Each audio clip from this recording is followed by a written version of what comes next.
For most of human history, taxation was obvious. It arrived with uniforms, with demands, with collectors who stood at your door and told you what was owed. If you refused, there were consequences. If you resisted, those consequences escalated. Taxes were visible, unpopular, and politically dangerous. People knew when they were being taxed. They knew who was taking from them, and they knew exactly how much power the state was claiming over their lives. That visibility mattered, because visible extraction creates resistance, creates negotiation, creates limits, and over time, governments learn something uncomfortable. The most effective form of taxation is not the one people argue about. It's the one they don't recognize. Inflation is that tax. Not in theory, not metaphorically, but mechanically. Inflation is a transfer of purchasing power away from the public, executed without a vote, enforced without collection, and normalized without confrontation. And unlike traditional taxes, inflation does not arrive as a bill. It arrives as erosion. A little less in the grocery bag, a little more pressure on rent, a little delay in life plans. Nothing dramatic, nothing that triggers revolt, just enough loss to force adjustment. To understand why inflation exists, you have to stop thinking of it as an accident, and stop treating it as a failure of policy. Inflation is not primarily an economic problem. It is a governance tool. Historically, states faced a fundamental problem. They needed resources to operate, to wage wars, to build infrastructure, to pay administrators, to maintain legitimacy, but extracting too much too visibly destabilized society. High taxes sparked rebellion. Direct seizures created resentment. Debt defaults destroyed trust. So systems evolved. Instead of taking wealth directly, modern states learned how to dilute it. Money made this possible. Early money was constrained. Gold, silver, tangible assets. If rulers debased currency too aggressively, people noticed. Coins weighed less. Purity dropped. Trust collapsed. Inflation existed, but it was crude. Modern monetary systems changed everything. Once money became abstract, inflation became elegant. No physical coin needed alteration. No explicit decree required. Just numbers, ledgers, interest rates, liquidity. The public no longer held the mechanism in their hands. They held representations of value, controlled elsewhere. This is where inflation stopped being a side effect and became a feature. Inflation allows governments to spend more than they collect without immediately raising taxes. That alone makes it politically invaluable. But its deeper power lies in how it changes behavior. Inflation does not punish everyone equally. It targets specific groups, those who save in cash, those on fixed incomes, those without assets that reprice upward. In other words, inflation taxes restraint, penalizes stability, and rewards leverage. If you hold money, its value decays. If you hold debt, inflation reduces its real burden. This inversion is not accidental. Modern economies depend on borrowing. Governments borrow. Corporations borrow. Households borrow. Inflation quietly ensures that these debts become easier to manage over time, at the expense of those who did not borrow. This creates a powerful incentive structure. Spend now. Invest now. Consume now. Delay becomes costly. Saving becomes risky. Long-term planning erodes. From a governance perspective, this is stabilizing. A population focused on short-term survival is less likely to challenge long-term structure. A population forced to constantly adapt is easier to manage than one that accumulates surplus. Inflation reduces surplus without appearing to. And because it is framed as technical, not political, it avoids moral accountability. No one announces inflation the way they announce taxes. There is no debate about how much inflation citizens should tolerate. There is no opt-out. Prices rise. Vages lag. Explanations follow. Supply chains, energy shocks, global uncertainty, all partially true, but incomplete, because inflation does not require crisis to exist. It only requires permission. Central banks are granted that permission. They are described as independent, neutral, technocratic. This insulation is intentional.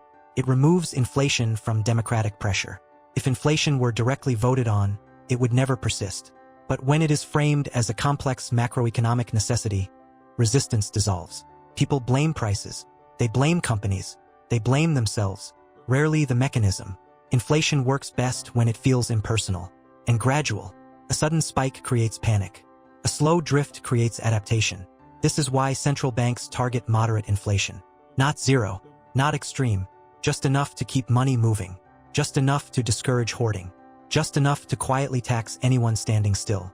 This has psychological consequences. People feel poorer without understanding why. They sense that effort no longer converts into security. They earn more nominally but live no better. This creates frustration without clarity. And frustration without clarity does not organize. It dissipates. People adjust expectations instead of demanding change. They redefine success downward. They delay milestones. They accept precarity as normal. Inflation teaches compliance through exhaustion. This is why inflation pairs so well with debt. Debt anchors people to the system. Inflation ensures they cannot escape it through saving. Together, they form a closed loop. Work to pay debt. Spend to survive inflation. Repeat. From the outside, the economy appears dynamic. From the inside, it feels static. Movement without progress. This is not a bug. It is a balance. Governments cannot openly confiscate wealth, but they can allow it to erode. They cannot openly default on obligations, but they can inflate them away. Historically, this has been used repeatedly. Law financing, crisis response, structural reform. Inflation is the pressure release valve. When fiscal reality collides with political limits, inflation absorbs the shock. And because its effects are distributed unevenly, blame becomes fragmented. Some benefit, some suffer, but no unified opposition forms. Those with assets see prices rise. Those without fall behind. This divides the public. Division stabilizes systems. Unity threatens them. Inflation also reshapes morality. In an inflationary environment, prudence looks foolish. Spending feels rational. Speculation feels necessary. Risk-taking becomes normalized. Not because people are reckless, but because standing still guarantees loss. This shifts cultural values. Patience erodes. Stability weakens. Long-term trust declines. Everything becomes transactional. Time horizons shrink. From a system perspective, this is manageable. People focused on personal optimization are less likely to coordinate. Inflation fragments attention, and attention is power. Inflation also changes how people perceive success. Wealth becomes nominal. Numbers grow larger, but meaning shrinks. People chase income increases that merely keep pace. They feel progress without gaining freedom. This creates dependency disguised as ambition. The system does not need to tell people to work harder. Inflation makes it mandatory, because opting out means falling behind. This is why inflation is described as necessary. Necessary for growth. Necessary for stability. Necessary for employment. But those are secondary effects. Its primary function is control through dilution. It allows states to extract value without confrontation. It allows debts to be managed without default. It allows political promises to be funded without explicit cost. It is taxation without consent. But more importantly, it is taxation without recognition. And that makes it extraordinarily powerful. This does not require malicious intent. Central bankers do not need to conspire. The system functions because incentives align. Governments prefer flexibility. Markets prefer liquidity. Borrowers prefer inflation. Only savers lose. And savers are politically quiet, because saving is individual. Inflation punishes individual strategies and rewards collective participation. You cannot protect yourself through discipline alone. That is the final cruelty. People are told inflation is their fault. They didn't invest correctly. They didn't adapt fast enough. They didn't optimize. This shifts responsibility downward. Structure disappears. And when structure disappears, systems persist.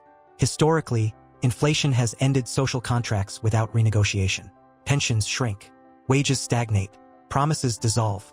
Not through legislation, through arithmetic. This allows governments to claim continuity while delivering decline. No law is broken, only expectations. And expectations are not enforceable. Inflation also changes politics. People become less concerned with policy and more with prices. Debates become emotional.